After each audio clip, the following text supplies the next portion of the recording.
The second night. As darkness approached again, tension returned across the defense network. Extra patrol flights filled the skies, naval ships expanded offshore surveillance zones, and anti-aircraft crews remained at full readiness. No one assumed the enemy would wait long before attempting another strike. Daniel's shift began at sunset.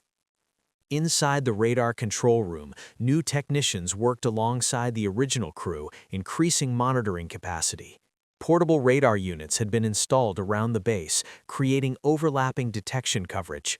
Communication channels were more organized now, routed through multiple backup systems to prevent the confusion that had dominated the first hours of the attack.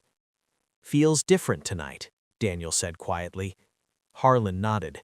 "Last night we were surprised. Tonight we're ready." For several hours, the radar screens showed nothing unusual. Merchant vessels continued normal shipping operations farther out at sea, escorted by naval patrols. Fighter aircraft rotated through defensive patrol routes overhead, their distant engine noise occasionally echoing across the base. Then, just after midnight, a faint signal appeared at extreme detection range. Daniel leaned forward. "Possible contact, bearing 085. Harlan stepped beside him. "Confirm." Daniel adjusted the signal filters. The blips sharpened slightly, then multiplied. Multiple objects, high altitude this time. Within seconds, the data transmitted automatically to regional command. Interceptor squadrons already airborne changed course immediately, accelerating toward the approaching formation long before it reached attack range. This time, the defenders would not wait. Intercept over the Atlantic. Unlike the chaotic opening battle, the second encounter unfolded with precision.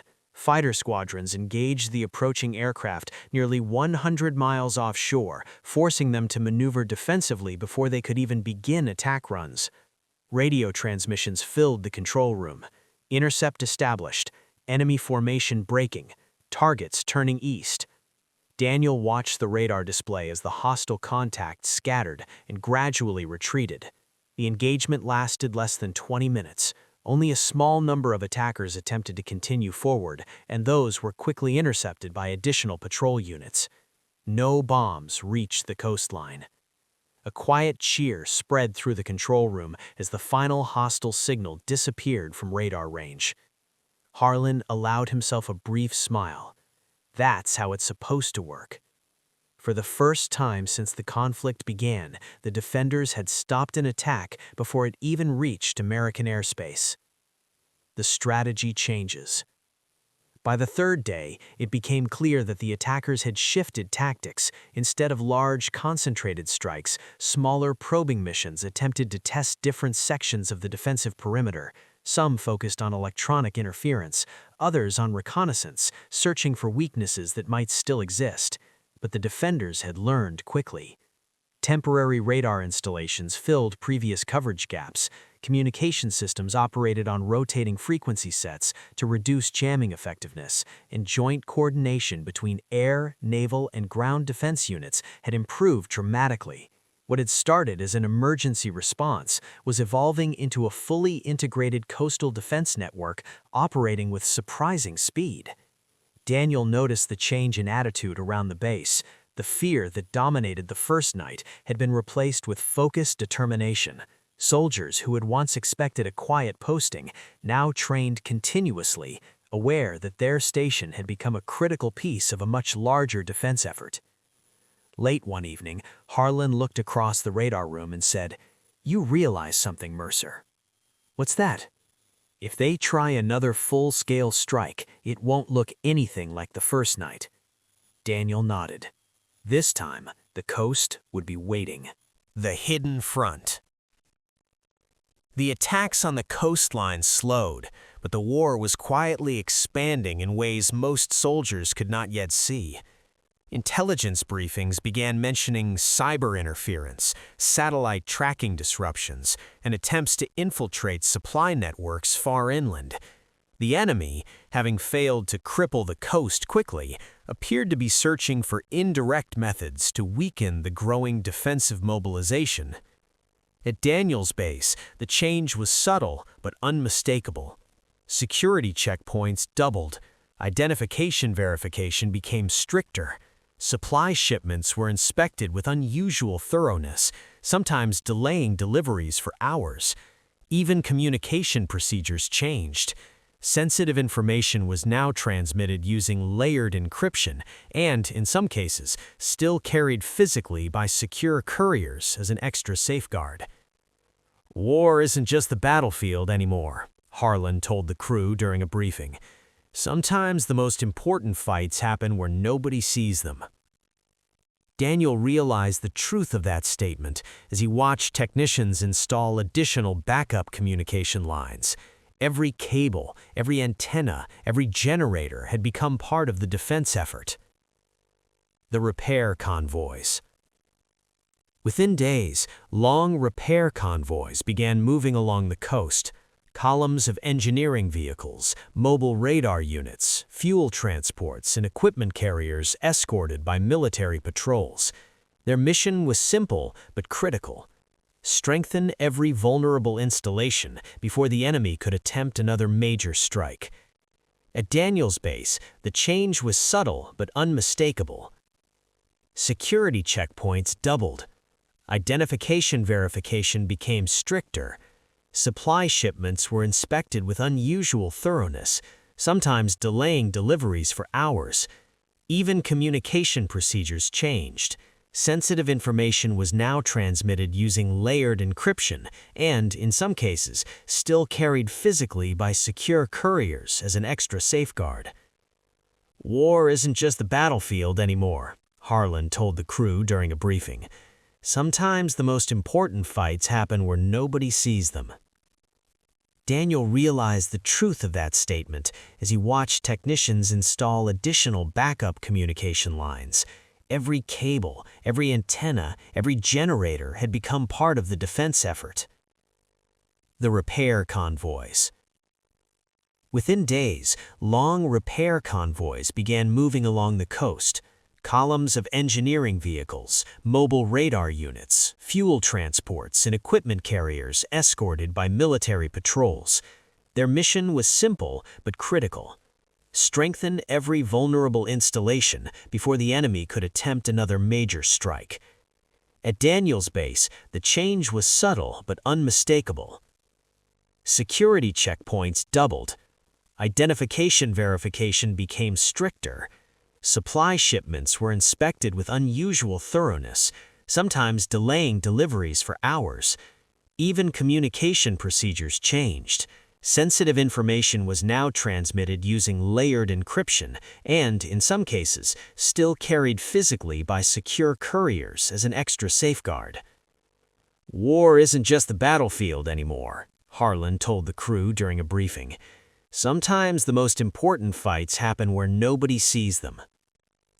Daniel realized the truth of that statement as he watched technicians install additional backup communication lines. Every cable, every antenna, every generator had become part of the defense effort. The station that survived. The northern radar station looked far worse than Daniel had imagined. One section of the outer structure had collapsed from a near-miss explosion, and several antenna arrays were bent or partially destroyed. Yet the main control building still stood, scarred but operational. That's the reason coverage never went dark. If this building had gone down completely, the defensive grid would have opened up for almost 40 minutes. 40 minutes. Daniel understood immediately how much damage could have occurred in that amount of time. Entire formations of hostile aircraft could have crossed the coastline undetected. Repair crews worked non-stop. Mobile cranes lifted replacement antenna components into place, while technicians rewired communication systems using temporary power lines. Soldiers from multiple units assisted, forming teams that worked through the night under portable floodlights. Daniel helped operate relay communications during the restoration process, ensuring nearby bases stayed connected while primary systems were replaced. Watching dozens of teams coordinate seamlessly, he realized how much the defense network had evolved in just a few days. What had once been scattered installations now functioned like a single organism. The unexpected discovery. Late on the second night of repairs, surveillance units detected an unidentified drone operating at extreme altitudes several miles offshore. At first, it appeared to be a simple reconnaissance device, but analysis of its signal pattern suggested something more advanced, an electronic mapping probe designed to measure radar response times and communication delays. "Testing our reaction speed," one analyst said over the secure channel. Instead of attempting immediate destruction, Command issued a different order: track it silently. For nearly 40 minutes, multiple radar stations monitored the drone's path without revealing the full strength of their detection capability. Interceptor aircraft remained outside its scanning range, waiting until the device turned back towards open water. Then they moved. The drone was destroyed before it could transmit most of the collected data. The operation remained classified, but among the radar crews, word spread quickly. The defenders were no longer just reacting. They were learning how the enemy operated and beginning to outthink them. During a brief rest period, Daniel finally found time to write to his family. He kept the details limited, knowing most operational information could not be shared, but he described the long nights, the teamwork, and the unexpected sense of purpose that had grown among the soldiers. "Everything changed in a single night," he wrote. "The place that once felt quiet now feels like the center of something important. Everyone here understands that what we do matters, not just for this base, but for the entire coast." Around him, other soldiers were doing the same, writing letters, recording short video messages, or simply sitting quietly, staring at the ocean as if trying to measure how much their lives had changed in such a short time. War had arrived suddenly, but so had resolve. The calm before the next storm. By the end of the week, most damaged installations along the region were repaired or replaced with upgraded equipment. Patrol coverage extended farther into the ocean, early warning systems operated at nearly double their previous range, and new coordination centers ensured that every sector could respond within minutes to any detected threat. Command reports began describing the coastline as fully stabilized. Yet experienced officers knew that stabilization often meant something else. The enemy was preparing a new strategy. On Daniel's final night at the northern station before returning to his original base, he stood outside watching the dark horizon. The ocean looked calm, almost peaceful, with only the distant blinking lights of patrol ships interrupting the darkness. An older communications technician stepped beside him. "Feels quiet again," Daniel said. The technician nodded slowly. "In war, quiet doesn't always mean safe. Sometimes it just means both sides are planning." Daniel looked back toward the horizon. Somewhere out there, beyond the darkness, another move was already being prepared. And when it came, it would be larger than anything they had faced so far. Return to the base.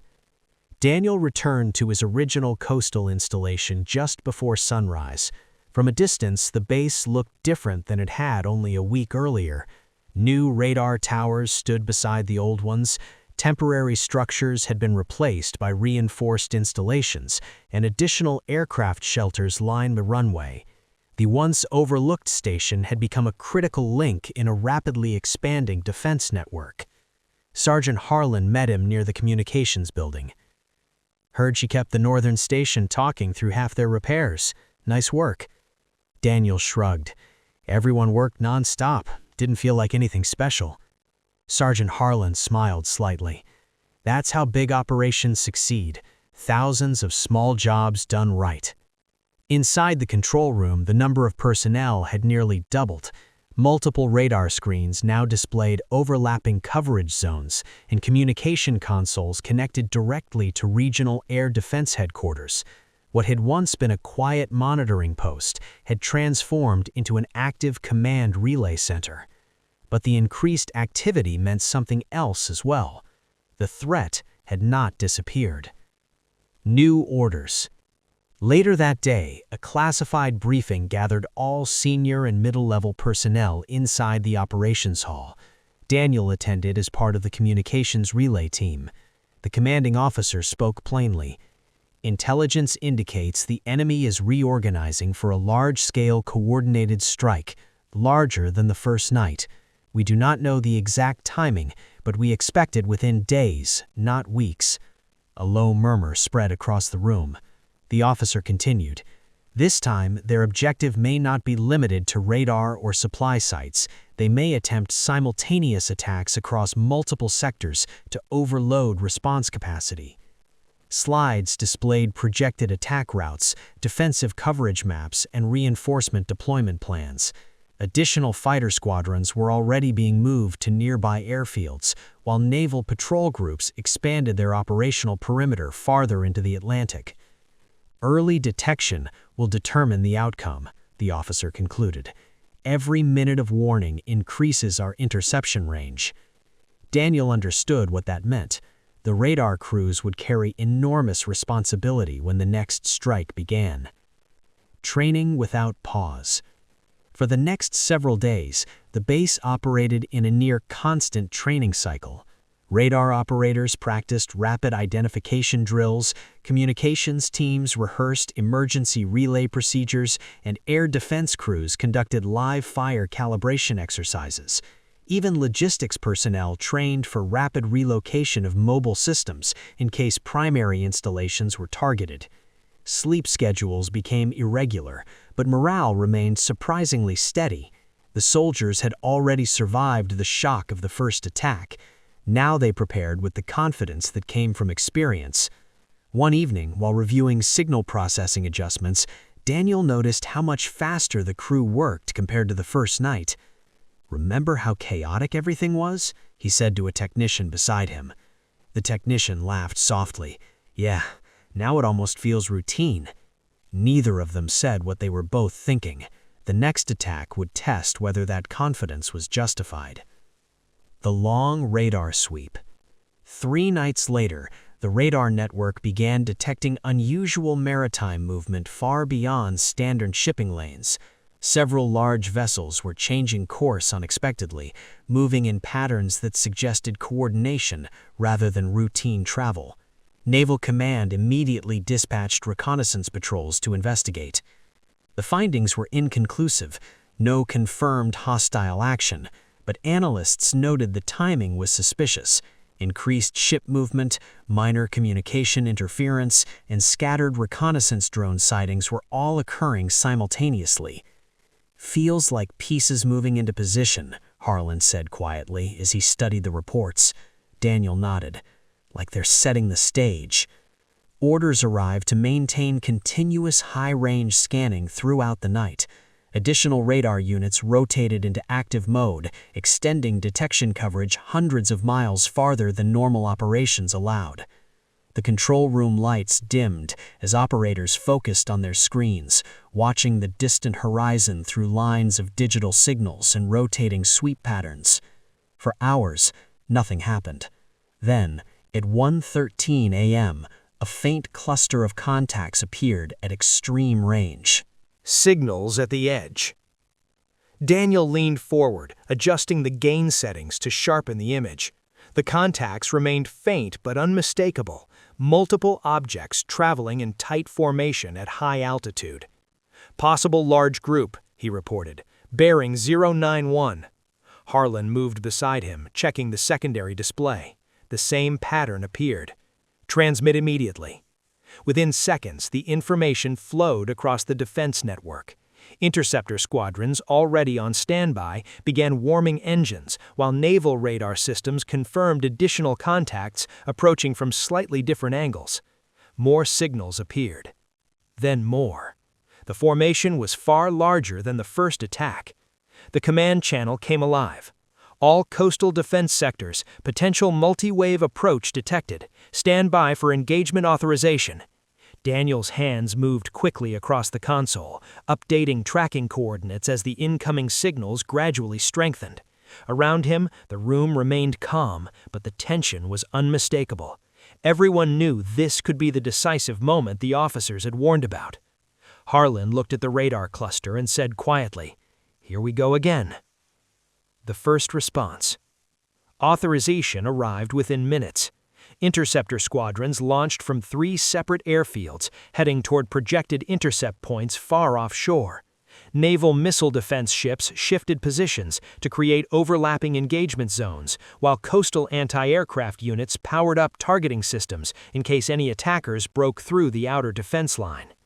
Unlike the chaos of the first night, every step now unfolded with precision.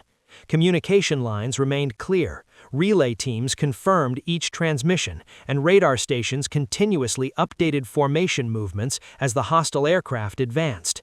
The defenders were no longer reacting blindly, they were shaping the battlefield before the attackers even reached visual range. Daniel watched the radar display as the first interceptor icons approached the incoming formation. "Intercept in 4 minutes," he reported. The room fell nearly silent. Outside, the distant roar of departing fighter jets echoed across the base, fading into the darkness over the ocean. Somewhere far beyond the horizon, the largest aerial confrontation of the conflict was about to begin.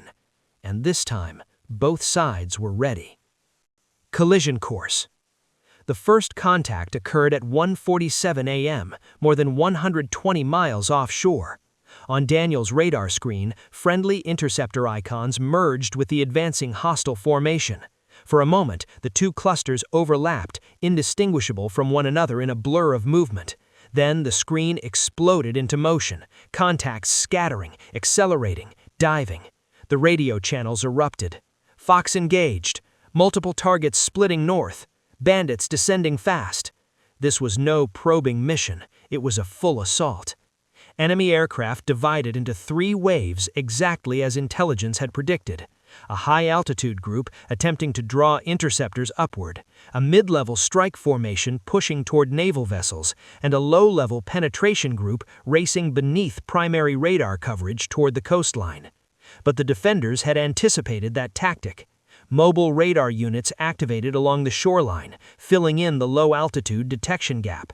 Naval ships repositioned to intercept the mid-level formation.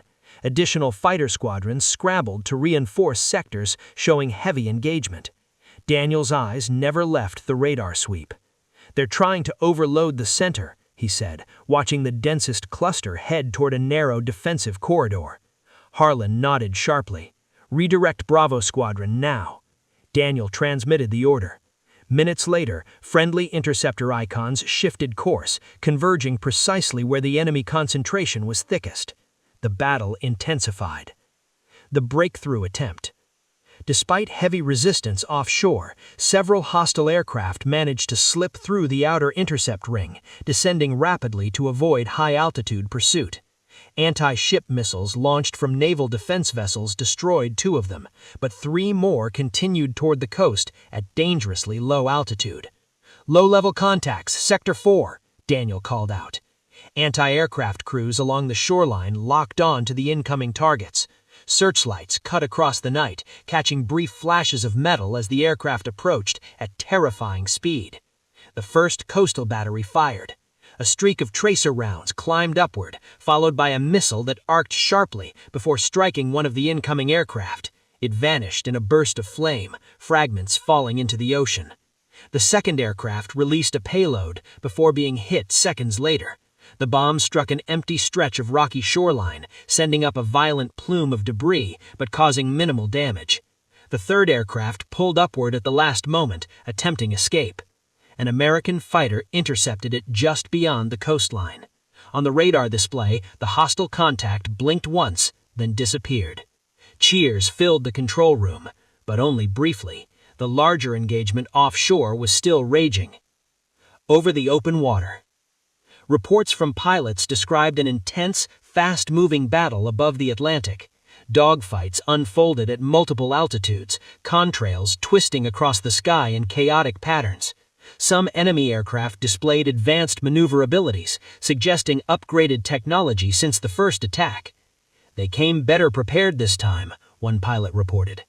but so had the defenders. Integrated coordination between radar stations allowed interceptors to anticipate evasive maneuvers. Instead of chasing individual targets blindly, squadrons operated in layered formations, forcing hostile aircraft into defensive positions where naval systems could engage them. Daniel tracked the shifting clusters carefully. At one point, a large hostile group appeared to be breaking through a northern gap. "Sector 6 weakening," he warned. Within seconds, a reserve squadron was redirected from inland airspace, arriving just as the enemy formation attempted to exploit the opening. The gap closed. The unexpected variable. At 2:32 a.m., something new appeared on the radar. A series of faint signals behind the main enemy formation, smaller, slower, but numerous. "Additional contacts?" a technician asked. Daniel adjusted the filtering system. "Unmanned," he said. "Drones." The realization spread quickly. The enemy had deployed a swarm of small autonomous aircraft, likely intended to overwhelm radar tracking and create confusion among defensive targeting systems. Within minutes, the radar display became cluttered with dozens of tiny moving signals. "Switch to priority tracking," Harlan ordered. "Filter by mass and velocity." Daniel executed the adjustment, reducing visual clutter and isolating larger threats. Naval defense ships activated close-range interception systems designed specifically for drone swarms. Bright flashes appeared over the ocean as automated cannons eliminated the smaller targets before they could approach critical zones.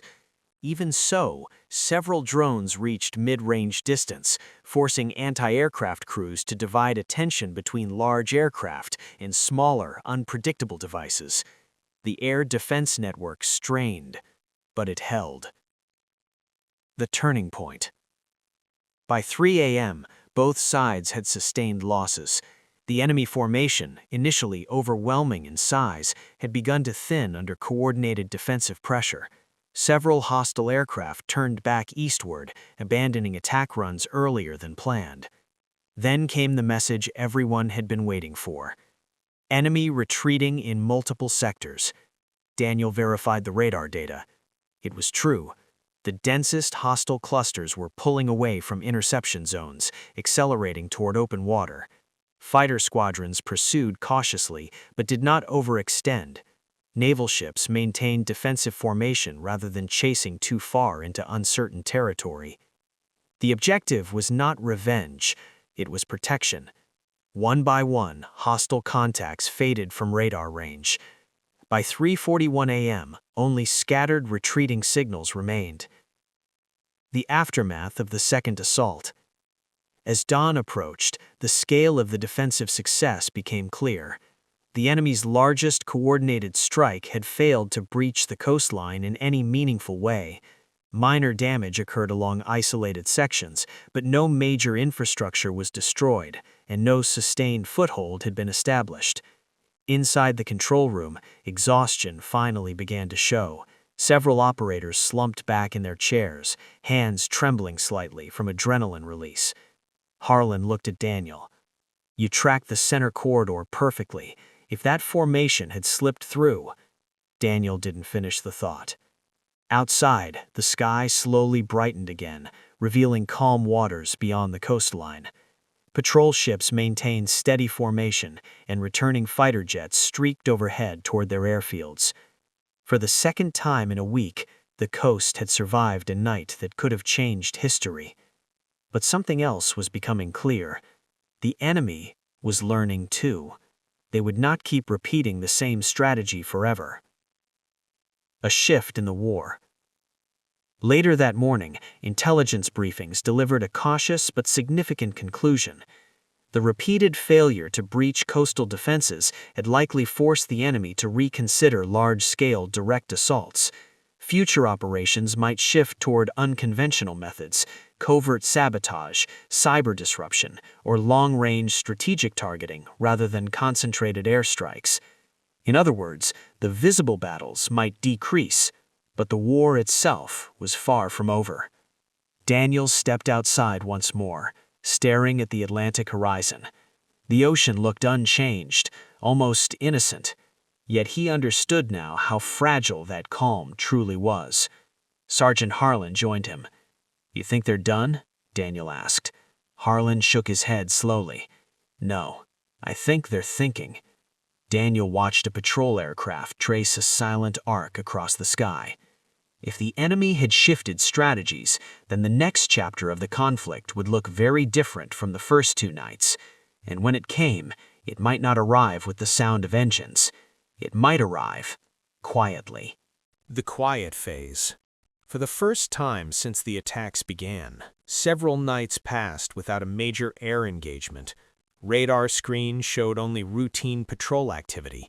Naval fleets maintained their offshore positions, fighter squadrons continued defensive rotations, and coastal installations remained fully alert, yet the sky stayed empty. The silence was almost unsettling. Soldiers who had grown accustomed to constant emergency signals now found themselves waiting, watching, and wondering when the next move would come. Daniel noticed the psychological shift immediately. During the first battles, fear had been replaced by action.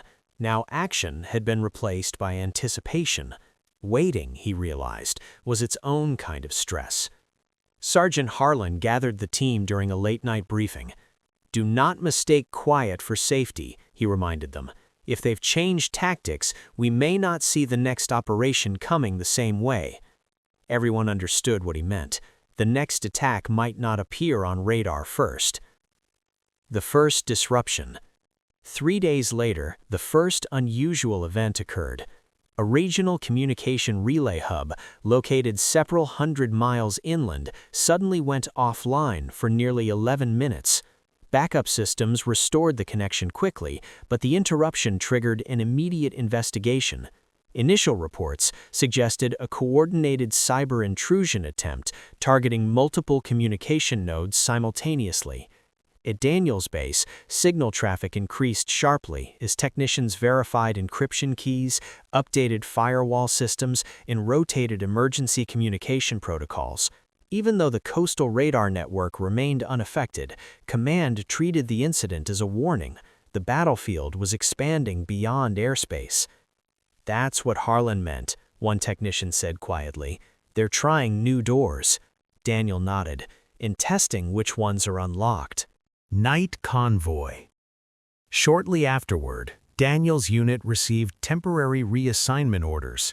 A convoy transporting newly upgraded mobile radar platforms needed communication support during relocation to a strategic coastal ridge several hours north. The equipment would expand low-altitude detection coverage, an area analysts believe the enemy might attempt to exploit again. The convoy departed just after sunset. Driving through long stretches of coastal highway, Daniel noticed how much military movement had increased compared to just a week earlier. Supply trucks, engineering vehicles, and patrol units moved steadily in both directions, evidence of a massive logistical effort underway behind the scenes. At a small roadside stop, local volunteers handed bottled water and packed meals to convoy personnel before they continued north. No speeches, no cameras, just quiet support. "Whole country's part of this now," one driver remarked. Daniel looked out the window at the dark horizon and realized he was right. Installation Reg. The new radar site sat on a high coastal ridge overlooking miles of open ocean. From that elevation, detection range extended significantly farther than from sea-level installations, making it an ideal early warning location. Engineers immediately began assembling the mobile units, while communications teams, including Daniel, set up relay connections to integrate the new station into the national defense grid. Wind swept constantly across the ridge, carrying the distant sound of waves crashing far below. At night, the location felt isolated, almost peaceful, but everyone stationed there knew the strategic importance of the site. "If anything big comes from this direction," Harlan said while surveying the horizon, "this place will see it first." Daniel understood the responsibility that came with that statement. The midnight signal. 5 nights after the installation became operational, the Ridge station detected an unusual signal pulse far out over the Atlantic, too brief to classify clearly, but distinct enough to trigger automated alert systems. The signal did not match known aircraft signatures, commercial shipping transmissions, or routine atmospheric interference. Could be experimental reconnaissance, one analyst suggested over the secure channel. Command ordered extended monitoring. For nearly an hour, nothing else appeared. Then a second pulse arrived, slightly stronger than the first, originating from a different location but moving along a similar vector toward the coastline. Daniel studied the pattern carefully. "Not random," he said. "Feels like synchronized testing." Harlan agreed. "They're measuring how fast we respond." Instead of activating every defensive system immediately, Command issued a controlled response, tracking the signals quietly while interceptor units positioned themselves beyond detection range. The goal was clear: observe without revealing full defensive capabilities. The pulses stopped as suddenly as they had begun. But the message was unmistakable. Someone was studying the defenses again. Strategic patience. In the following days, intelligence briefings emphasized a new reality. The enemy appeared to be entering a phase of strategic patience, gathering data, probing systems, and searching for weaknesses rather than launching continuous large-scale assaults. Analysts believed another major operation would eventually come, but its form might be very different from the previous attacks. For the soldiers stationed along the coast, the mission remained unchanged: constant vigilance. Daniel found himself spending longer hours reviewing radar patterns, learning to recognize subtle irregularities that might signal reconnaissance activity. The work required intense concentration, but carried a sense of purpose he had never experienced before the war began. One evening, while watching the sun set over the ocean, he realized how dramatically his life had changed in just a few weeks. The quiet base assignment he once expected had transformed into a front-line role in a conflict that could shape national history. Harlan stepped beside him. "You ever think about how fast everything changed?" Daniel asked. Harlan nodded. "History moves slowly until it doesn't." The new warning. Just after midnight 2 nights later, the Ridge radar station detected a formation far beyond normal scanning distance, larger than any signal cluster seen since the second major assault. The contacts were still faint, almost indistinguishable from background noise, but their alignment suggested coordinated movement. Daniel immediately transmitted the detection report to Regional Command. Within minutes, multiple long-range radar networks began focusing on the same sector, confirming the presence of a large group moving steadily westward. The command channel activated. "All defense sectors, possible long-range approach detected. Maintain silent tracking until identification confirmed." The control room grew quiet, except for the steady hum of equipment. Harlan looked at Daniel. "If this is what I think it is, tonight might decide the next phase of the war." Daniel kept his eyes on the slowly strengthening signals as the radar sweep continued its rotation. Far beyond the horizon, something large was approaching again, and this time the defenders had hours, not minutes, to prepare. Hours of preparation. The long-range contacts continued moving steadily westward, their signals gradually strengthening with each radar sweep. Unlike the sudden attacks of previous nights, this approach unfolded slowly, giving Defense Command something rare in wartime: time to prepare. Across the coastal defense network, quiet mobilization began. Interceptor squadrons were placed on immediate standby, but remained grounded to conserve fuel until engagement timing was clearer. Naval fleets shifted into layered defensive formations farther offshore than ever before, forming a wide protective arc designed to intercept threats before they could approach mainland airspace. Missile defense batteries were synchronized with radar tracking systems, allowing faster targeting coordination once engagement authorization arrived. At the Ridge Station, Daniel monitored the growing signal cluster, updating estimated arrival times every few minutes. "Speed consistent," he reported. "Formation holding."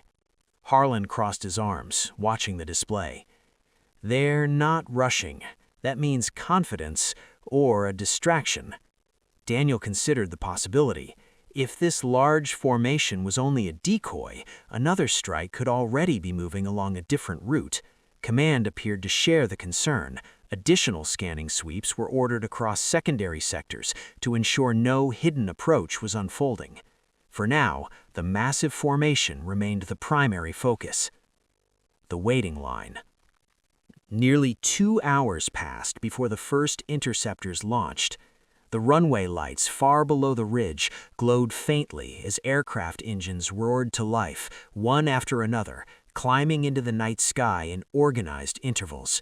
Instead of rushing directly toward the incoming formation, the fighters established staggered holding positions, creating a layered aerial barrier that would gradually compress the attacker's approach corridor. Naval Command transmitted updated coordinates every 5 minutes, adjusting ship positions to match the projected engagement zone. Anti-aircraft systems along the coastline remained active but silent, waiting for targets that might slip through the outer defenses. The atmosphere inside the radar control room was intense but controlled. Unlike earlier battles, no one shouted. Procedures were followed step by step, every movement deliberate. Daniel watched the range indicators narrow. "They'll enter forward interception range in 36 minutes, he said. Harlan nodded. "Then we'll see what they're really trying to do." The split formation. At extreme detection range, something unexpected occurred. The large incoming cluster suddenly divided into multiple smaller formations, each altering course slightly. Some shifted north, others south, while a central group continued straight toward the main defensive corridor. Daniel adjusted the tracking filters, mapping the new movement pattern. He's spreading across the grid, trying to stretch response coverage. Command reacted instantly, redirecting interceptor squadrons to match the split. Because the defenders had hours of early warning, the repositioning occurred smoothly, preventing any single sector from becoming overloaded. Still, analysts noticed something unusual. The outer formations were traveling slightly slower than the central group. Possible support units, one intelligence officer suggested over the secure channel, or decoys. Harlan leaned closer to the screen. "Watch the center group. That's where the real move will be." The split formation. At extreme detection range, something unexpected occurred. The large incoming cluster suddenly divided into multiple smaller formations, each altering course slightly. Some shifted north, others south, while a central group continued straight toward the main defensive corridor. Daniel adjusted the tracking filters, mapping the new movement pattern. "They're spreading across the grid," he said, trying to stretch response coverage. Command reacted instantly, redirecting interceptor squadrons to match the split. Because the defenders had hours of early warning, the repositioning occurred smoothly, preventing any single sector from becoming overloaded. Still, analysts noticed something unusual.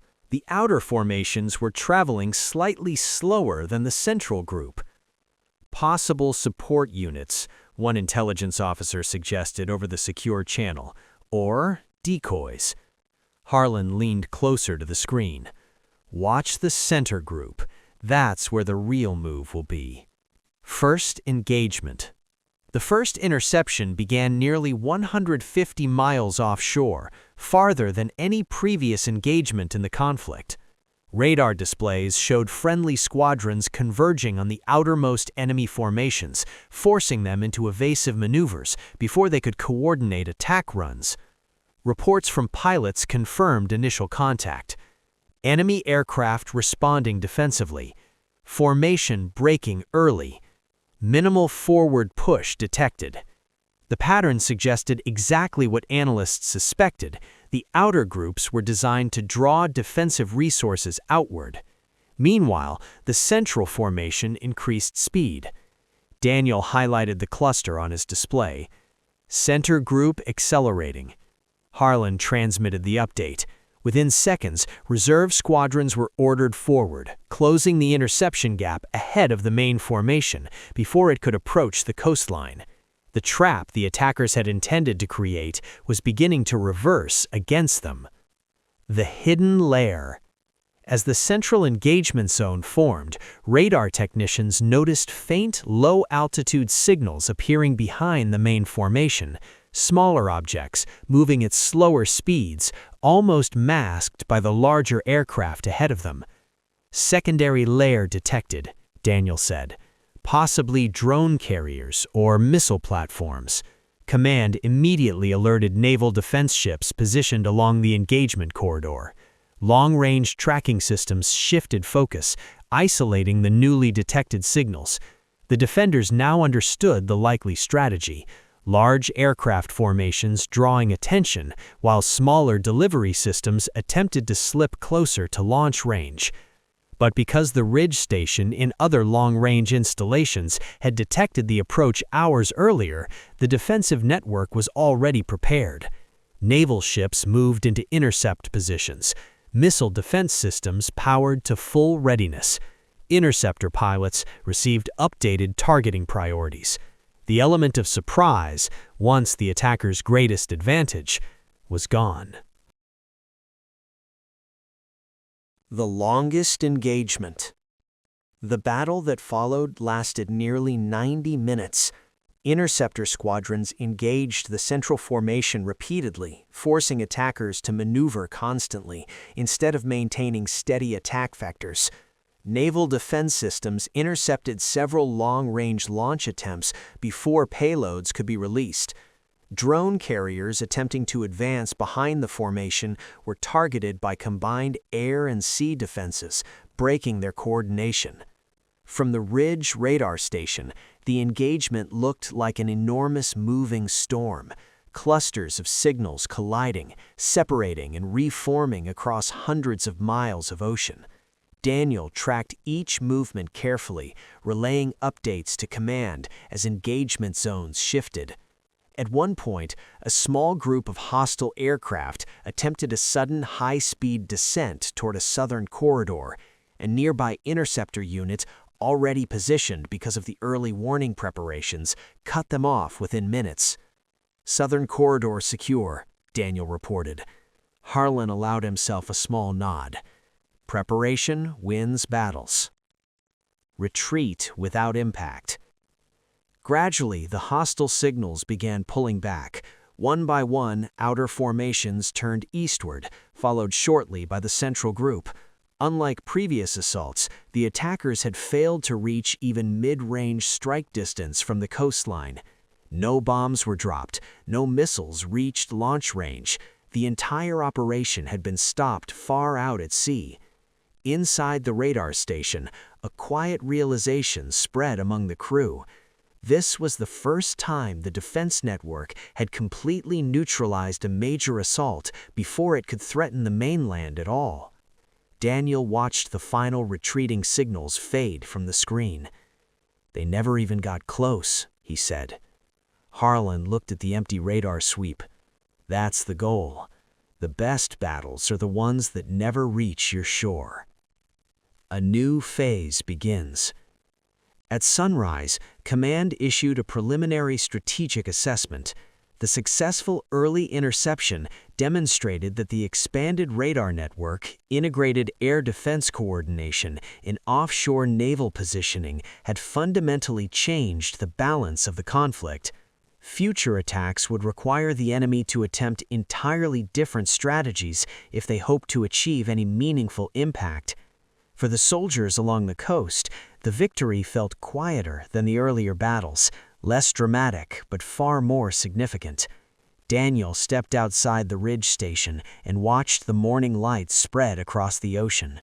The water looked calm again, almost unchanged, yet he knew the defense network watching over it had grown stronger with every engagement. Sergeant Harlan joined him.